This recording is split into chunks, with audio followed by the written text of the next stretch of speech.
آخری وقت آیا کہ جب رسول خدا اپنے آخری ایام میں تھے، بستر پہ ہیں، بی بی بابا کے سہانے بیٹھی ہوئی ہیں، دروازہ پھر دستک ہوئی، بی بی نے پوچھا کون ہے؟ کہا بہت دور سے آیا ہوں، رسول خدا کی زیارت کرنی ہے۔ بی بی نے فرمایا کہ ابھی طبیعت اچھی نہیں ہے، بعد میں آئی۔ تھوڑی دیر گزری، پھر دق الباب ہوا، کہا کون ہے؟ کہا بہت دور سے آیا۔ کہا حالت ٹھیک نہیں ہے۔ تیسری دفعہ جب دروازہ کھٹکھٹایا تو رسول خدا نے کہا بیٹی جانتی ہے کون ہے؟ کہا نہیں بابا۔ کہا ملک الموت ہے، آپ کے احترام میں اجازت لے کے آنا چاہتا ہے۔ یا سیدہ ایام آجا، آپ ہی کے دروازے پہ آئے، گناہگار ہیں، خطا خار ہیں، نہیں پتا کل چاند ہوگا یا پرسوں چاند، نہیں پتا۔ بہرحال بی بی تیار ہیں، ہمیں آنے کی اجازت دیجیے۔ ہاں عزادار محترم، باپ ہوتا ہے، وہ بھی رسول خدا جیسا باپ۔ دنیا سے جانے کی دیر تھی، باپ گیا، دروازہ جل گیا۔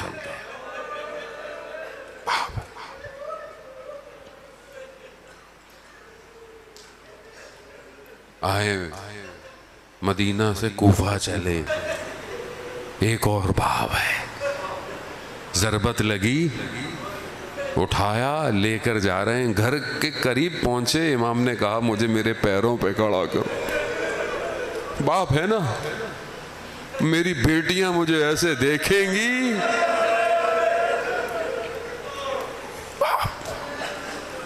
یہ سب کو دلاسا دے رہے ہیں، اس حسن بیٹا کچھ نہیں ہو، حسین بیٹا کچھ نہیں، لیکن جیسے ہی بیٹی کو دیکھا،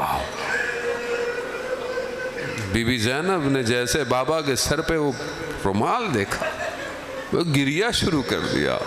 وہ علی جو لوگوں کو صبر کی تلقین فرما رہے ہیں، بیٹی کو دیکھا تو رونا شروع کر دیا۔ باپ ہے باپ، یہ امیر المومنین، کوفہ آپ کا اپنا ہے، گھر آپ کا اپنا ہے، ایک 61 ہجری کا کوفہ ہوگا، یہی بیٹیاں ہوں گی مولا۔ اللہ اکبر، اللہ۔ ایک اور باپ اور بیٹی، ایک بس آپ سے التماس دعا، بس استقبال کر لیا آپ نے محرم کا، ایک اور باپ اور بیٹی۔ اللہ اکبر۔ خیموں سے ودا ہوئے، سواری چل نہیں پا رہی ہے، کیا دیکھا؟ ایک بیٹی سواری سے لپٹی کھڑی ہے۔ باپ نے دیکھا بیٹی کو، نیچے آئے، بیٹی کو گلے لگایا، گریہ کیا۔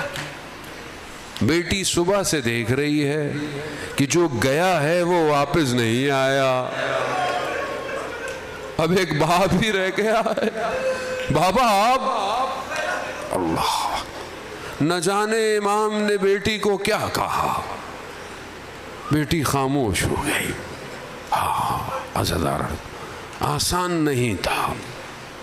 ایک بیٹی جانتی ہو نا کہ یہ جو میرے بابا جا رہے ہیں یہ واپس نہیں آئیں گے، ہم تصور بھی نہیں کر سکتے۔ ہاں عزاداران موت، امام گئے اور آپ کے سامنے ہیں، ایام عزا آ رہے ہیں، مصائب سنتے رہیں گے۔ بہرحال میں تبرکاً مولا کی خدمت میں حاضر ہو رہا ہوں، ان اشکبار آنکھوں کے واسطے خدا ہمیں محرم میں داخلہ دے دے۔ عزیزان محترم، جب امام اس حالت میں جہاں تلواریں اور نیزے، ایک بیٹی سے برداشت نہیں ہوا، بیٹی نہ جانے کس طرح اپنے بابا کے بدن تک پہنچ، میرے باپ کو نہ مارو۔ عزیزداران محترم، بیٹی باپ کے جنازوں پہ زینت ہوتی ہے، لیکن اس بیٹی کو پیار سے نہیں ہٹایا، اسے تماچے مارے، اسے تازیانے مار کر بیٹی کو جدا کیا۔ مگر بیٹی کیا کرتی؟ شام غریبہ میں اس مقتل میں بکھرے ہوئے بدنوں کو ڈھونڈتی ڈھونڈتی بابا بابا کر رہی ہے، دو ہاتھ بلند ہوئے، الیہ الیہ۔